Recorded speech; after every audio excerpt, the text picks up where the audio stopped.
ಇನ್ನ nice road toll ವಿಚಾರ ಈಗ ಕೋಲಾಹಲಕ್ಕೆ ಕಾರಣ ಆಗ್ತಾ ಇದೆ. ವಾಹನ ಸವಾರರು ನೈಸ್ ರಸ್ತೆ ಬಳಕೆಗೆ ಟೋಲ್ ಕಟ್ಟಬಾರದು ಅಂತ ಕೇಂದ್ರ ಸಚಿವ ಕುಮಾರಸ್ವಾಮಿ ಅವರು ಕರೆ ನೀಡಿದ್ದಾರೆ. ಈಗ ಸಾರ್ವಜನಿಕರು ಕೂಡ ಆಕ್ರೋಶವನ್ನ ಹೊರಹಾಕಿದ್ದಾರೆ. ಹಾಗಿದ್ದರೆ ಸದ್ಯಕ್ಕೆ ಈ ನೈಸ್ ವಿಚಾರ ಎಲ್ಲಿಗೆ ಬಂತು? ಈ ಬಗ್ಗೆ ಒಂದು ಸ್ಪೆಷಲ್ ರಿಪೋರ್ಟ್ ಇದೆ, ನೋಡ್ಕೊಂಬ.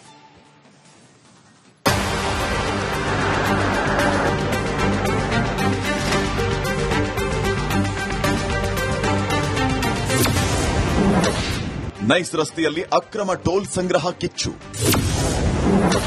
ರಿಪಬ್ಲಿಕ್ ಕನ್ನಡದ ಮುಂದೆ ಸವಾರರ ಆಕ್ರೋಶದ ನುಡಿ. ಎಷ್ಟು 20 ವರ್ಷ ಆಯ್ತು, ಇನ್ನ ಕೇಸ್ ನಡೀತಾನೆ ಇದೆ. ಅದು ಇನ್ನ ಕಾಂಪೋಸಿಷನ್ ಯಾರು ಕೇಳ್ತೀರಾ?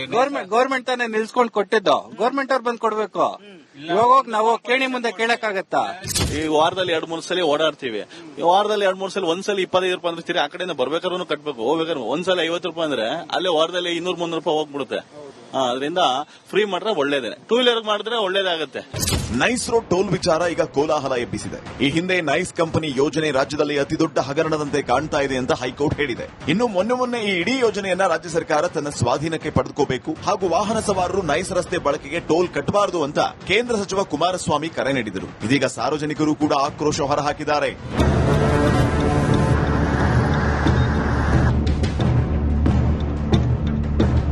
ಈಗ ಅನೇಕ ವಾಹನ ಸವಾರರು ಟೋಲ್ ಬಗ್ಗೆ ಆಕ್ರೋಶ ವ್ಯಕ್ತಪಡಿಸಿದ್ದು, ಇವತ್ತು ರಿಪಬ್ಲಿಕ್ ಕನ್ನಡ ಈ ಬಗ್ಗೆ ಗ್ರೌಂಡ್ ರಿಪೋರ್ಟ್ ಮಾಡಿದೆ.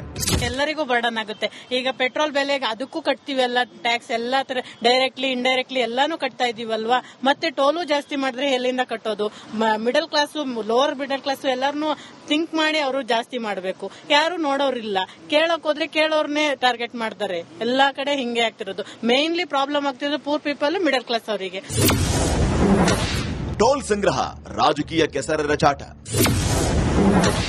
ರಾಜ್ಯ ಸರ್ಕಾರದ ವಿರುದ್ಧ ಕುಮಾರಸ್ವಾಮಿ ಕಿಡಿ.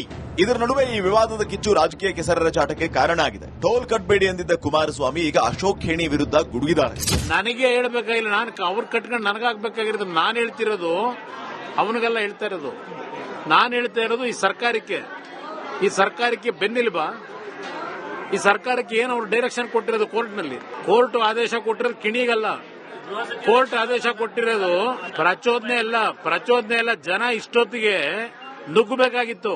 ನಾನು ಯಾರಿಗೋ ಉತ್ತರ ಕೊಡ್ಲ, ಅವನು ಯಾರೋ ಲೂಟಿ ಹೊಡಿಯಕ್ ಬಂದಿರೋ ನಮಗೆ 5 ರೂಪಾಯಿ ಹಾಕಿದಾನ ಆ ಯೋಜನೆಗೆ? 5 ರೂಪಾಯಿಗೆ ಹಾಕಿದಾನ ಅವನ ಕೈಯಿಂದ. ರಾಜ್ಯ ಸರ್ಕಾರದ ಭೂಮಿ ಕೊಟ್ಟರು ಲೀಸ್ಗೆ 10 ರೂಪಾಯಿಗೆ. ಅದನ್ನು ತಗೊಂಡು ICICI ಬ್ಯಾಂಕ್ ಅಲ್ಲಿ ಲಡ ಇಟ್ಟ ರಾಜ್ಯದ ಆಸ್ತಿನ. ಅಲ್ಲಿ ಸಾಲ ತಂದು ಈ ಆಟ ಆಡ್ಕೊಂಡು ಕೂತಿದ್ದಾನೆ. ಇದನ್ನ ನೋಡ್ಕೊಂಡು ಇವರೆಲ್ಲ ಸರ್ಕಾರ ನಡೆಸೋರು ಇವನಿಗೆ ಎಲ್ಲ ಮಾರಾಟ ಮಾಡ್ಕೊಂಡು ಕೂತಿದ್ದಾರೆ.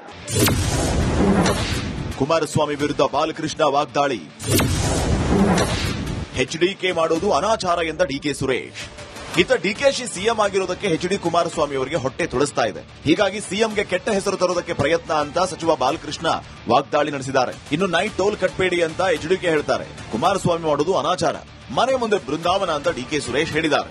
ನಾವು ಮಂತ್ರಿ ಮಾಡಿರೋದವ್ರನ್ನ ಕೇಂದ್ರದಲ್ಲಿ ಕೆಲಸ ಮಾಡಲಿ ಅಂತ ಅಲ್ಲಿಂದ ಅದು ಆದೇಶ ಮಾಡಿಸ್ಲಿ, ಕೇಂದ್ರದಿಂದ ಆದೇಶ ಮಾಡಿಸ್ಲಿ. ಈ ತರ ಆಗಿದೆ, ಇದನ್ನು ಸ್ಟಾಪ್ ಮಾಡಿ ಆದೇಶ ಮಾಡಿಸ್ಲಿ. ಅದ್ಬಿಟ್ಟು ಒಂಥರ ಆದಿಲ್ಲಿ ಬೀದಿಲಿ ಬೇರೆಯವ್ರನ್ನ ಮಾಡ್ತಾರಲ್ಲ, ಆ ತರ ಬಿಹೇವಿಯರ್ ದಯಮಾಡಿ ಬಿಡಬೇಕು ಅಂತ ಮನವಿ ಮಾಡ್ತೀವಿ. ಹೌದ್ರಿ, ಅವ್ರಿಗೆ ಏನ್ ಕಾಣಿಸ್ತಾ ಇದೆ? ಮುಖ್ಯಮಂತ್ರಿಗಳಿಗೆ ಕೆಟ್ಟ ಹೆಸರು ಬರಬೇಕು. ಅವ್ರ ಮನಸ್ಸಲ್ಲಿರ್ತಕ್ಕಂಥ ಉದ್ದೇಶನೇ ಅದು. ಹೊಟ್ಟೆ ಒಳಗಡೆ ತೊಳಸ್ತದೆ ಅವ್ರಿಗೆ. ಅವ್ರನ್ನ DK ಶಿವಕುಮಾರ್ ಅವ್ರನ್ನ ನೋಡಿದ ತಕ್ಷಣ ಹೊಟ್ಟೆ ಒಳಗೆ ತೊಳಸಕ್ ಶುರು ಆಗ್ಬಿಡ್ತದೆ. ಅದಕ್ಕೋಸ್ಕರ ಹಿಂಗೆಲ್ಲ ಮಾತಾಡ್ತಾರೆ ಅಷ್ಟೇ. ಎತ್ಕಟ್ಟು ರಾಜಕಾರಣ ಮಾಡೋರ್ನ ಏನ್ ಮಾಡಕ್ಕಾಗತ್ರಿ? ರಾಜಕಾರಣದಲ್ಲಿ ಕೆಲಸ ಮಾಡಿ ಬದುಕಬೇಕು ಅನ್ನೋದಿಲ್ವಲ್ಲ, ಕೆಲಸ ಮಾಡಿ ತೋರಿಸಬೇಕು ಅನ್ನೋದಿಲ್ಲ. ಎತ್ಕಟ್ಟು ರಾಜಕಾರಣ ಮಾಡೋ ಕಸಬಿರೋ ಅಂತವ್ರನ್ನ ಉತ್ತರ ಕೊಡೋದಕ್ಕೆ ನೀವು ಮಾಧ್ಯಮದವರು ಅದ್ರ ಬಗ್ಗೆ ಗಮನ ಹರಿಸಬೇಕೇ ಹೊರತು ಒಬ್ಬ ಕೇಂದ್ರ ಸಚಿವ ಯಾವ ರೀತಿಯಾಗಿ ಎತ್ಕಟ್ತಾ ಇದ್ದಾರೆ ಅನ್ನೋದನ್ನ ನೋಡಬೇಕು. ಅದೊಂದೇ ಟೋಲ್ ಯಾಕೆ ಹೇಳ್ತಾರೆ? ಎಲ್ಲಾ ಟೋಲ್ಗೂ ಹೇಳಿ, ಯಾವ ಟೋಲ್ಗೂ ದುಡ್ಡು ಕಟ್ಟಬೇಡಿ ಅಂತ ಹೇಳ್ಬಿಟ್ಟು ಎಲ್ಲಾ ಟೋಲ್ಗೂ ಹೇಳಿ. ಮಾಡೋದೆಲ್ಲ ಅನಾಚಾರ, ಮನೆ ಮುಂದೆ ಬೃಂದಾವನ. ನೀವು ಅವರಿಗೆ ಬೆಂಬಲ ಕೊಡ್ತೀರಿ, ಅವ್ರು ಮಾತಾಡ್ತಾರೆ. ಸದ್ಯ ಟೋಲ್ ವಿಚಾರ ಗೊಂದಲದ ಗೂಡಾಗಿದೆ. ಸರ್ಕಾರ ಟೋಲ್ ವಿಚಾರದಲ್ಲಿ ಸಮಿತಿ ಮಾಡಿ ಕಾದು ಕುಳಿತಿದೆ. ಈ ನಡುವೆ ಕೆಲ ಸಂಘಟನೆಗಳು ಹೋರಾಟಕ್ಕೆ ಪ್ಲಾನ್ ಮಾಡಿಕೊಂಡಿದ್ದು, ನೈಸ್ ಟೋಲ್ ಅದ್ಯಾವ ತಿರುವು ಪಡೆದುಕೊಳ್ಳುತ್ತೋ ಅನ್ನೋ ಪ್ರಶ್ನೆ ಹುಟ್ಕೊಂಡಿದೆ.